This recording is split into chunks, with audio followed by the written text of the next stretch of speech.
ಇವರಾದಂಥ ಜಮೀರ್ ಅಹಮದ್ ಖಾನ್ ಅವರ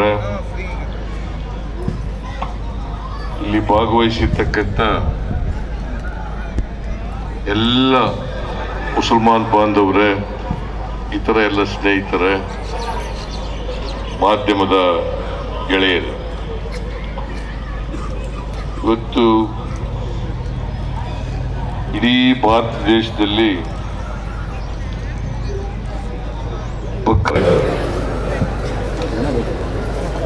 ನೀವೆಲ್ಲರೂ ಕೂಡ ಭಕ್ತಿಯಿಂದ ಪ್ರಾರ್ಥನೆಯಲ್ಲಿ ಭಾಗವಹಿಸಿ ಮರುಕುಲಕ್ಕೆ ಒಳ್ಳೆಯದಾಗಲಿ ಅಂತೇಳಿ ಪ್ರಾರ್ಥನೆಯನ್ನು ಮಾಡಿದ್ದೇನೆ. ನಾನು ಈ ಸಂದರ್ಭದಲ್ಲಿ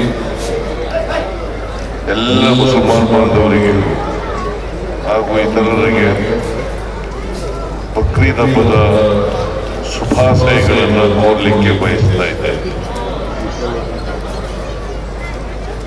ಈದ್ ಉಲ್ ಆದಾ, ಈದ್ ಉಲ್ ಆದಾ ಇದನ್ನ ನೀವೆಲ್ಲರಿಗೂ ಕೂಡ ತಿಳಿಸಿ, ನೀವೆಲ್ಲರೂ ಕೂಡ ಪ್ರಾರ್ಥನೆ ಮಾಡಿದ್ದೀರಿ, ಸಾಮೂಹಿಕ ಪ್ರಾರ್ಥನೆ ಮಾಡಿದ್ದೀರಿ. ನಾನು ಕೂಡ ಪ್ರಾರ್ಥನೆಯಲ್ಲಿ ಭಾಗವಹಿಸಿದ್ದೇನೆ. ಬಹಳ ಮುಖ್ಯವಾಗಿ ಒಂದು ಸಮಾಜದಲ್ಲಿ ನಾವೆಲ್ಲರೂ ಅಣ್ಣ ತಮ್ಮಂದಿರಂತೆ ಬಾಳಬೇಕು ಅಷ್ಟೇ, ಪರಸ್ಪರ ಪ್ರೀತಿ ವಿಶ್ವಾಸದಿಂದ. ಯಾಕಂದ್ರೆ ಈ ದೇಶ ಬಹುತ್ವದ ದೇಶ, ಎಲ್ಲ ಧರ್ಮದವರಿದ್ದಾರೆ, ಎಲ್ಲ ಜಾತಿಯವರಿದ್ದಾರೆ, ಎಲ್ಲ ಭಾಷೆಯವರಿದ್ದಾರೆ, ಎಲ್ಲ ಪ್ರಾಂತ್ಯದವರಿದ್ದಾರೆ. ಹಾಗಾಗಿ ಮನುಷ್ಯತ್ವ ಬಹಳ ದೊಡ್ಡದು. ಪ್ರತಿಯೊಬ್ಬರು ಕೂಡ ಮನುಷ್ಯನಾಗಿ ಬಾಳಬೇಕು, ಪರಸ್ಪರ ಪ್ರೀತಿಸಬೇಕು.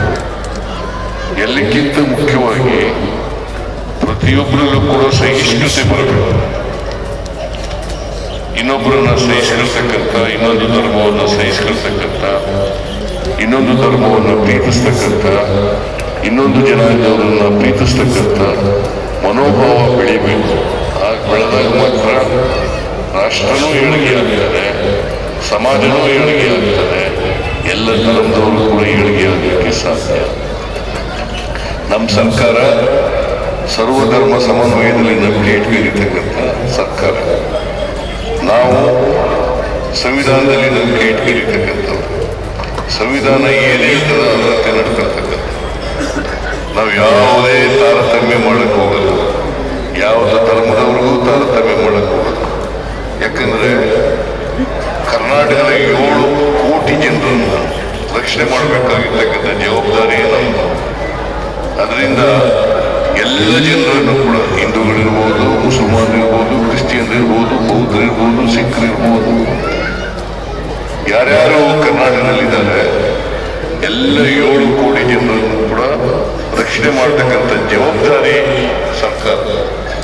ಆ ಕೆಲಸವನ್ನ ಯಾವುದೇ ತಾರತಮ್ಯ ಇಲ್ದೇನೆ ಎಲ್ರಿಗೂ ರಕ್ಷಣೆ ಕೊಡ್ತಕ್ಕಂಥ ಕೆಲಸವನ್ನು ಮಾಡ್ತೇವೆ ಅಂತಕ್ಕಂಥ ಮಾತುಗಳನ್ನು ಹೇಳಿ, ಅಲ್ಪಸಂಖ್ಯಾತರು ಕೂಡ ಯಾವುದೇ ಕಾರಣಕ್ಕೆ ಆತಂಕ, ಭಯ ಪಡಬೇಕಾದಂಥ ಅಗತ್ಯ ಇಲ್ಲ. ನಮ್ಮ ಸರ್ಕಾರದಲ್ಲಿ ಅವರ ಅಲ್ಪಸಂಖ್ಯಾತರಿರಲಿ, ಬಹುಸಂಖ್ಯಾತರಿರಲಿ, ಎಲ್ಲರೂ ಕೂಡ ಒಂದೇ ರೀತಿಯಲ್ಲಿ ನೋಡ್ತಕ್ಕಂಥ, ಒಂದೇ ರೀತಿಯಲ್ಲಿ ಎಲ್ಲರಿಗೂ ರಕ್ಷಣೆ ಕೊಡ್ತಕ್ಕಂಥ ಕೆಲಸವನ್ನು ನಾವು ಮಾಡ್ತೇವೆ. ನೀವು ಪ್ರಾರ್ಥನೆ ಮಾಡಿರ್ತಕ್ಕಂಥದ್ದು ಕೂಡ, ನಾನು ಕೂಡ ಪ್ರಾರ್ಥನೆ ಮಾಡಿರ್ತಕ್ಕಂಥದ್ದು, ಎಲ್ಲರಲ್ಲೂ ಕೂಡ ಮನುಷ್ಯತ್ವ ಬೆಳೀಲಿ, ಸಹಿಷ್ಣುತೆ ಬೆಳೀಲಿ, ಎಲ್ಲರೂ ಪ್ರೀತಿ ವಿಶ್ವಾಸದಿಂದ ಇರಲಿ. ಮತ್ತೆ ಎಲ್ಲಕ್ಕಿಂತ ಮುಖ್ಯವಾಗಿ ಈ ನಾಡಿನ ಅಭಿವೃದ್ಧಿ ಆಗ್ಬೇಕಾದ್ರೆ ಒಳ್ಳೆ ಮಳೆ ಬೆಳೆ ಆಗಬೇಕು. ಆ ಮಳೆ ಬೆಳೆ ಆಗಲಿ ಅಂತ ಹೇಳಿ ಆಶಿಸಿ, ಇವತ್ತು ಇಡೀ ರಾಜ್ಯದ ಜನತೆಗೆ ಒಳ್ಳೆಯದಾಗಲಿ, ಶುಭವಾಗಲಿ ಅಂತ ಹಾರೈಸಿ ನನ್ನ ಮಾತುಗಳನ್ನು ಮುಗಿಸ್ತೇನೆ. ವಿಶೇಷವಾಗಿ ಮತ್ತೊಮ್ಮೆ ಬಕ್ರೀದ್ ಹಬ್ಬದ ಶುಭಾಶಯಗಳು, ಬಕ್ರೀದ್ ಹಬ್ಬದ ಶುಭಾಶಯಗಳು ನಿಮ್ಮೆಲ್ಲರಿಗೂ ಧನ್ಯವಾದಗಳು.